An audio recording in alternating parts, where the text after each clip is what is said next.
Language war के बारे में आप सभी ने इंस्टाग्राम पे वीडियोस तो देखा ही होगा। काफ़ी सारे वीडियोस इंस्टाग्राम पे आ रहे हैं कि कर्नाटक जैसे स्टेट में महाराष्ट्र वालों को पीटा जा रहा है, महाराष्ट्र में कर्नाटक वालों को पीटा जा रहा है, मराठीज़ हिंदी नहीं बोलना चाह रहे हैं, कन्नडिगाज़ हिंदी नहीं बोलना चाह रहे हैं।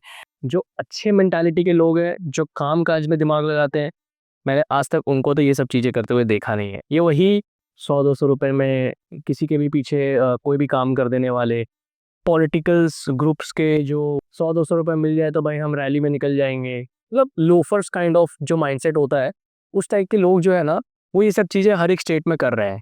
उनको क्या है, आप उनको पैसा दे दो, वो आपके लिए कुछ भी कर देंगे। बट मेरे खुद घर के पास में एक मराठी फैमिली रहते हैं। व्हाट इफ मैं अभी घर जाऊँगा और मैं घर जाके उनको मारना स्टार्ट कर दूँ डंडा से निकाल-निकाल के, कि अबे मराठी चल निकल, महाराष्ट्र जा, तू इधर क्यों है भाई? भोजपुरी में बात नहीं करता, ये नहीं करता, वो नहीं करता। अच्छा लगेगा क्या? अबे क्यों मारना है किसी को? क्यों करना है ये सब बकचोदी? क्यों एक पॉलिटिकल पार्टीज़ की बात सुनकर उन पे भड़क जाना है? पॉलिटिकल पार्टीज़ का काम ही यही होता है कि बंदा कैसे भी करके फूट डाल के रखे। जब तुम्हारे अंदर फूट, तुम्हारे अंदर फूट, तुम्हारे अंदर फूट डाल के रखेंगे, तब तो वो तुम लोगों के ऊपर कंट्रोल कर पाएँगे। अगर तुम तीनों यूनिटी बना लोगे तो उनका नहीं मार लोगे। इतनी सी बात तुम्हें समझ में नहीं आती है कि तुम खुद यूनाइट हो ना, तुम खुद चलो ना अपने अकॉर्डिंग, तुम उनके बात सुन के क्यों चल रहे हो?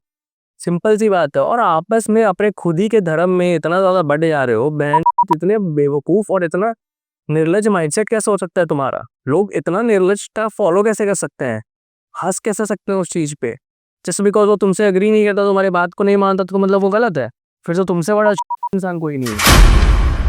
Hi everyone, welcome back to my channel. So today I am talking about the racism which is going on, or you can say a language war which we all are facing in India. तो आप लोगों ने सबने video देखा ही होगा कि किस तरीके से Karnataka, Maharashtra and so many other states, not all but there are some states जिसमें कि ये सारी चीज़ें चल रही है लैंग्वेज वॉर करके। मुझे ये बताओ, मेरा ये क्वेश्चन है इस वीडियो से कि अगर जो भी इडली डोसा बनाने वाले जितने भी व्यापारीज़ हैं, जितने भी बिजनेसमैन्स हैं, जो अपना डोसा का शॉप लगाते हैं, उन सभी को बंद करा दिया जाए। झारखंड, यूपी, बिहार और जितने भी नॉर्थ स्टेट्स हैं, ठीक है? एंड जितने भी साउथ इंडियंस वहाँ पे आ रहे हैं काम करने के लिए, जो अपना वहाँ पे धंधा पानी करते हैं, उनको मार-मार कर भगाया जाए, कुत्तों की तरह उनको लातों से मारा जाए और उनको ये बोला जाए कि तुम्हें भोजपुरी बोलना होगा, मगही बोलना होगा, अंगिका बोलना होगा, जो भी हमारे मैथिल लैंग्वेज, ये सारे जो भी हमारे लैंग्वेजेज़ हैं, वो तुम्हें बोलना पड़ेगा, तो कैसा होगा? राइट है ना?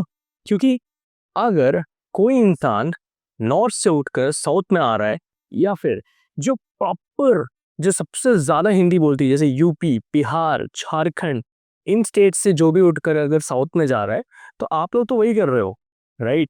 तो इन सब चीज़ों पे मैं आज बात करना चाहता हूँ, थोड़ा-सा क्रिटिकल टॉपिक है। तो मेरा ये मानना है कि जस्ट सपोज़ जैसे एन एग्ज़ाम्पल, जैसे झारखंड, यूपी, बिहार, यहाँ पे जो भी लोग महाराष्ट्र से आते हैं धंधा करने के लिए, वड़ा पाव, मिसल पाव, ये वो बनाकर बेचते हैं, सेल करते हैं, प्रॉफ़िट अर्न करते हैं। एंड जो लोग इडली, डोसा, सांभर इन सब चीज़ों का शॉप लगाते हैं, मेदू वड़ा, ये वड़ा, वो वड़ा, तो ये सब सारी चीज़ों का जो बिज़नेस करते हैं, जो ठेला लगाते हैं, हथकड़ी लगाते हैं या फिर बड़े-बड़े जो रेस्टोरेंट्स खोलते हैं आकर कि वहाँ का डोसा बहुत अच्छा है, ये वो। तो अगर इन सब चीज़ों को हम भी अपने स्टेट से बॉयकॉट करना स्टार्ट कर दें एंड आपके स्टेट के लोगों को लात मारकर बाहर निकाला जाए तो कैसा लगेगा? नहीं, अच्छा लगना चाहिए ना इस चीज़ पे। बिकॉज़ अगर यही चीज़ आप दूसरे स्टेट वालों के साथ कर रहे हो, तो आपके साथ भी अगर वो होगा तो आपको तो मज़ा आना चाहिए। सोचो ना कि एक साउथ से बंदा हमारे वहाँ पे जब भी मेला लगता है या कुछ भी लगता है, वहाँ पे इडली डोसा का जो दुकान लगाता है, व्हाट इफ उसको थप्पड़-थप्पड़ मारा जाए, उनको लातों से मारा जाए, उनको बेल्ट से मारा जाए और उनको बोला जाए कि चल भाई निकल, साउथ जा, या फिर हमारे वहाँ पे भोजपुरी बोल, मगही बोल, अंगिका बोल, मैथिल बोल, हमारे लैंग्वेजेस को बोल, हमारा खुद का जो ओन लैंग्वेज है, जो हमारे मदर लैंग्वेज है, जो हमारा मदर टंग है, उसको बोल, अदरवाइज़ यहाँ से दुकान निकाल। अपने दुकान के ऊपर में भोजपुरी में लिख, अदरवाइज़ अपना इडली डोसा हटा। कैसा लगेगा? तुम यहाँ पे इडली डोसा नहीं बेच सकते, तुम्हें यहाँ पे लिट्टी चोखा, पीठा, दल-पिट्ठी ये सारी चीज़ें बेचनी पड़ेगी। कैसा लगेगा?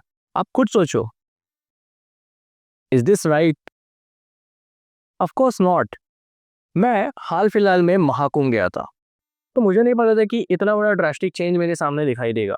जब मैं यूपी में उतरा, तो बनारस गया, वहाँ पे एक बिहार का एक घाट है, जो सबसे फर्स्ट घाट आता है नंदी घाट के आगे जाने के बाद। उस घाट में मैंने ये देखा कि वहाँ पर पंजाबी भी अपना दुकान लगाया है, साउथ इंडियन भी अपना दुकान लगाया है, केरला, तेलुगु जो भी अलग अलग लैंग्वेजेस है, कन्नड़, ये सारे वहाँ के लोग वहाँ पे आए हुए हैं महाकुंभ में। एंड सभी लोग वहाँ पे आके तीर्थ स्थल हमारा विजिट कर रहे हैं। अब मैं यहाँ पे हमारा वर्ड इसलिए यूज कर रहा हूँ, I am specific about the land. जिस तरीके से ये लोग स्पेसिफिक होते हैं कि तुम आ रहे हो Bihar, UP, Jharkhand, so you should learn our language, right? You should learn Bhojpuri before visiting that part, before coming to visit that temple. आपको वो चीज़ सीख के आना चाहिए, बट आप नहीं आ रहे हो। कि कैसा हो अगर आप वहाँ पे पैर रखो और आपको लोग वहाँ पहले ही पूछे कि का हाल बा, का हो, कहाँ से हो, भोजपुरी आती है, तुम काशी विश्वनाथ आओगे, बनारस आओगे, कान के नीचे देंगे थप्पड़ तो कैसा लगेगा? सीधा आपके सर पे बंदूक रख दे कि भोजपुरी आती है, मैथिल आती है, नहीं आती है, चलो निकलो यहाँ से, फटाक से अपने स्टेट पे जाओ, कैसा लगेगा? ऑफ कोर्स बुरा लगेगा, राइट? जब मैं बनारस गया था ना, नंदी द्वार से जो पहला वाला जो घाट आता है, वो जो बिहार का घाट होता है, वहाँ पे मैं गया था। वो बहुत स्पेशल घाट था।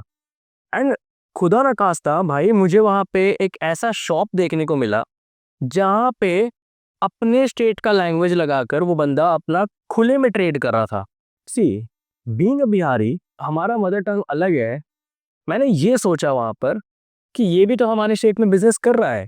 जो भी लोग साउथ से आ रहे हैं, जो भी लोग महाराष्ट्र से आ रहे हैं, जो भी लोग पंजाब से आ रहे हैं, जो भी लोग अलग अलग स्टेट से आ रहे हैं, ये सारे लोग भी, सभी लोगों को अपना अपना खुद का दुकान तो मिल रहा है, खुद के स्टेट के लोग तो मिल रहे हैं जो कि वहाँ पे शॉप लगा के रखे हैं। सो मैंने क्या किया कि मैंने एक रेफरेंस वीडियो के तौर पे उसे रिकॉर्ड करवा के अपने दोस्त से मंगवा लिया। I will attach that part in this video and तुम देखना कि किस तरीके से अपने लैंग्वेजेस में लिखी हुई है। इवन वहाँ पर खुद का उनका घाट है। भले तुम कर्नाटक का कह लो तो वहाँ पे कर्नाटक का भी घाट है। तुम वहाँ पे कर्नाटक के लोगों के लिए स्पेशल मंदिर, तेलुगु वालों के लिए स्पेशल मंदिर, तमिल वालों के लिए स्पेशल मंदिर, तुम ये सारी चीज़ें देखोगे। This is called diversity. ये है असली डाइवर्सिटी का डेफिनेशन। तुम पढ़ते थे ना बचपन से, India is a diverse country, हर थोड़े थोड़े देर में ट्रेन में लैंग्वेजेस चेंज होती है। ये तो नहीं पढ़े थे तुम किताब में कि India is a diverse country, if you are not speaking my language you are not my favourite person, right? If you are not speaking my language, if you are not from my religion, if you are not agreeing to my opinion, you are my enemy. ये तो हम लोग नहीं पढ़े थे। India is a diverse country पढ़े थे। And यही सेम चीज मैंने देखा वहां पर उत्तर प्रदेश में।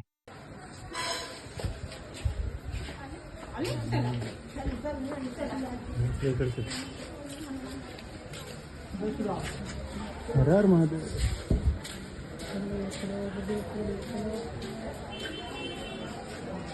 ఇంతమంది ఉన్నారు తెలుసు చేస్తే మేము కూడా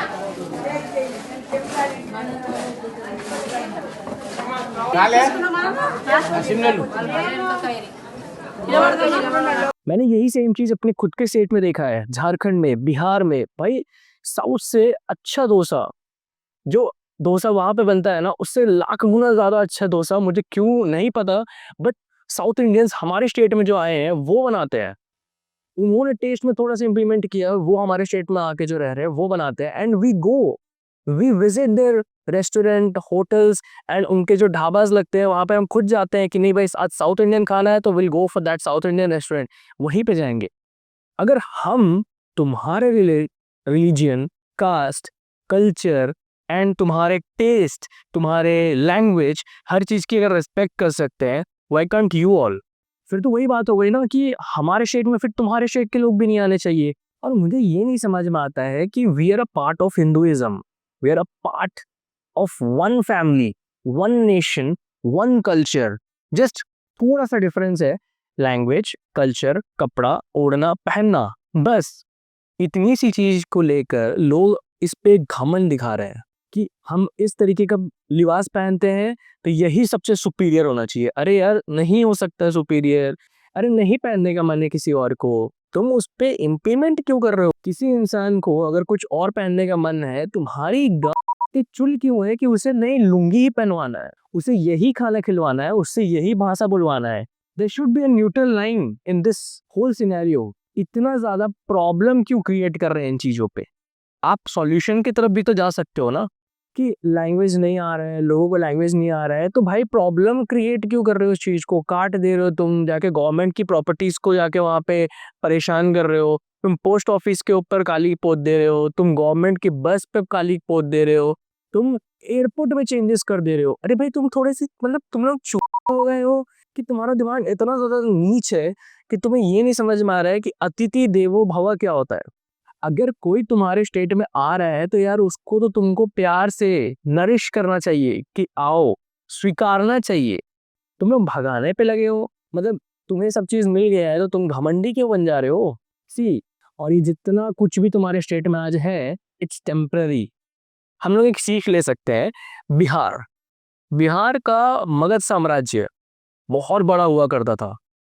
नॉलेज सबसे ज्यादा इस पूरे एंटायर वर्ल्ड में सबसे पहला अगर कोई नॉलेज का केंद्र था तो वो बिहार था। रहा क्या? नहीं है ना। हाँ, still people in their genes, in their mind, they are knowledgeable, but to utilize that अभी उनको ट्रैवल करना पड़ता है। अगर हम इस चीज से सीख ले कि नथिंग इज परमानेंट, तो ऑफ कोर्स तुम्हारा जो ये घमंड है ना, ये नॉर्मलाइज हो जाएगा। तुम लोग सोचते हो ना कि बिहारी ऐसे क्यों नहीं करते, ये ऐसे चिढ़ते क्यों नहीं है किसी से कि ये हमारा लैंग्वेज नहीं बोल रहा है, इसको मारो, ये ऐसा कर रहा है, ऐसा बिहारी लोग क्यों नहीं करते हैं? या फिर और जो नॉर्थ इंडियन थे वो ऐसा क्यों नहीं करते? बिकॉज दे नो कि चीजें कभी भी जा सकती है, आ सकती है। It's not permanent, it's temporary. और टेम्पररी चीज पे इतना घमंड करना अच्छी बात नहीं है। एंड हर चीज का ना सॉल्यूशन बनाना चाहिए। अब तुम बताओ कि अगर यही सेम चीज अगर उत्तर प्रदेश नहीं करता, साइन बोर्ड्स, तो अगर उत्तर प्रदेश साइन बोर्ड्स में अलग अलग स्टेट की लैंग्वेजेस नहीं लिखता, तो क्या लोग कंफ्यूज नहीं हो जाते? ऑफ कोर्स हो जाते। तो अगर सॉल्यूशन है किसी चीज का, किसी चीज को हम अगर सॉल्व कर सकते हैं, तो क्यों उस प्रॉब्लम को इतना ज्यादा क्रिएट कर रहे हैं? आई नो हमें एक दूसरे का लैंग्वेज का रिस्पेक्ट करना चाहिए। आई अंडरस्टैंड कि लैंग्वेज बहुत ज़्यादा इम्पॉर्टेंट होता है सबके लिए, सबका मदर टंग इम्पॉर्टेंट है, सिर्फ तुम्हारा इम्पॉर्टेंट नहीं है। Try to solve things. And ये जो तुम इंस्टाग्राम वगैरह में देखते हो ना कि वो हमारे लैंग्वेज को ऐसे बोला, वो हमारे, इवन कल परसों मैं भी देख रहा था कि महाराष्ट्र में फिर से कुछ बिहारी पिटा गया, बट मुझे पता है भाई, तुम उसे देख कर तुम खुद क्यों उस पर ले लेते हो अपने ऊपर कि हाँ वो बंदा अगर बिहारी को पीट रहा है तो सारे मराठी ऐसे होंगे। ऐसा नहीं है, ऐसा बिल्कुल भी नहीं है। अच्छे काम करने वाले समझदार मराठीज भी है, कुछ झुग्गी झोपड़ी वाले और स्लम्ब मराठीज भी है, और ऐसे लोग भी हैं जो कि इन चीज़ों को सपोर्ट करते हैं, इन चीज़ों को सपोर्ट नहीं करते हैं। इट जस्ट तुम किस साइड पे हो, तुम अपना दिमाग को किस जगह लगा रहे हो, वो उन लोगों, तुम किसके साथ उठे बैठ रहे हो, वो मैटर करता है। If you find someone is toxic, if you find कि इनका भी स्लम माइंडसेट है, हट जाओ वहां से, थोड़ा ग्रोथ माइंडसेट की तरफ चले जाओ। Try to avoid Instagram in such cases. अगर तुम्हें ऐसे रील्स दिख रहे हैं, जस्ट इंस्टाग्राम पे एक फीचर्स है, वहां से जाके उसको डिनाई कर दो, नॉट इंटरेस्टेड कर दो। You will not get those reels in your feed. इतना ज़्यादा जो हम लोग देख रहे हैं ना आसपास में कि भाई वहाँ पे अगर मराठी ने बिहारी को मारा है तो सारे मराठी देख ले रहे हैं, फिर सबको लग रहा है कि हाँ भाई ये बिहारी भी तो गंदा ही होता है, बट ऐसा नहीं है। बिहार तुम जब आओगे, तुम बिहारियों से मिलोगे, बिहारी लोग को तुम जानोगे, उठोगे बैठोगे, भाई मेरे कितने सारे प्रॉपर बिहार के दोस्त हैं, they are not like this. कुछ थे, मैंने वहाँ पे भी देखा है, आई एग्री, कुछ है भी। इवन बिहारी की नहीं बोल रहा हूँ मैं, इवन मराठी जो हमारे स्टेट पे झारखंड में है, जो बिजनेस कर रहे हैं, जो वहाँ पे हमारे खुद मेरे घर के पास में है, मैंने उनको भी देखा है। दे आर ऑल्सो थोड़े स्लम काइंड ऑफ पीपल्स, मैंने उनको भी देखा है। तो हर एक स्टेट में अलग अलग स्टेट के लोग कुछ ना कुछ कर रहे हैं। एंड कहीं ना कहीं कन्नडिगस भी बहुत टॉप लेवल पे है, बिहारीज भी टॉप लेवल पे है, कन्नडिगस भी छोटे छोटे हैं जो कि एकदम जंगली टाइप के माइंडसेट के हैं, बिहारीज भी है जो कि जंगली माइंडसेट के हैं, इवन मराठीज भी है जो कि जंगली माइंडसेट के हैं, मराठीज भी है जो कि अच्छे माइंडसेट के हैं। इट जस्ट कि तुम किस तरफ हो, तुम इस चीज पे टचड़े पे दिमाग लगाना चाहते हो या फिर तुम ग्रोथ माइंडसेट पे दिमाग लगाना चाहते हो। एंड खुद का दिमाग भी लगाया करो यार। तो उंगली जब एक बराबर नहीं हो सकता है तो फिर चार लोग कैसे एक बराबर हो सकते हैं? सब थोड़े थोड़े अलग अलग होते हैं। यहाँ पे सोशल मीडिया अगेन एक रोल प्ले करता है कि ये चीज़ें पहले होती थी, कम होती थी क्योंकि लोग जान नहीं पाते थे क्योंकि सोशल मीडिया नहीं था। जो अच्छे मेंटालिटी के लोग हैं, जो काम-काज में दिमाग लगाते हैं, मैंने आज तक उनको तो ये सब चीज़ें करते हुए देखा नहीं है। मेरा आपने प्रीवियस वीडियो देखा होगा, मैंने सोशल मीडिया से इम्पैक्ट होने वाले रिलेशनशिप के बारे में बात किया था। अभी मैं सोशल मीडिया से इम्पैक्ट हो रहे कास्ट, हमारे आपस के भाईचारा एंड हिंदुइज़्म के बीच में जो है ये दरारें आने स्टार्ट हो गई है। आपस में लोग बँटना स्टार्ट हो गए हैं, बीच में एक डिवाइड वॉल बनना स्टार्ट हो गया है। एक वॉल आना स्टार्ट हो गया है कि भाई अगर तुम ये लैंग्वेज के बोलते हो और तुम ये लैंग्वेज के बोलते हो, तो तुम मेरे ऑपोज़िट हो बिल्कुल, और मैं तुमसे बात नहीं कर सकता, मैं तुमसे बात नहीं कर सकता। तुम मेरे लैंग्वेज को बोलोगे तब भी तुम मेरे ख़ास होगे वरना नहीं होगे।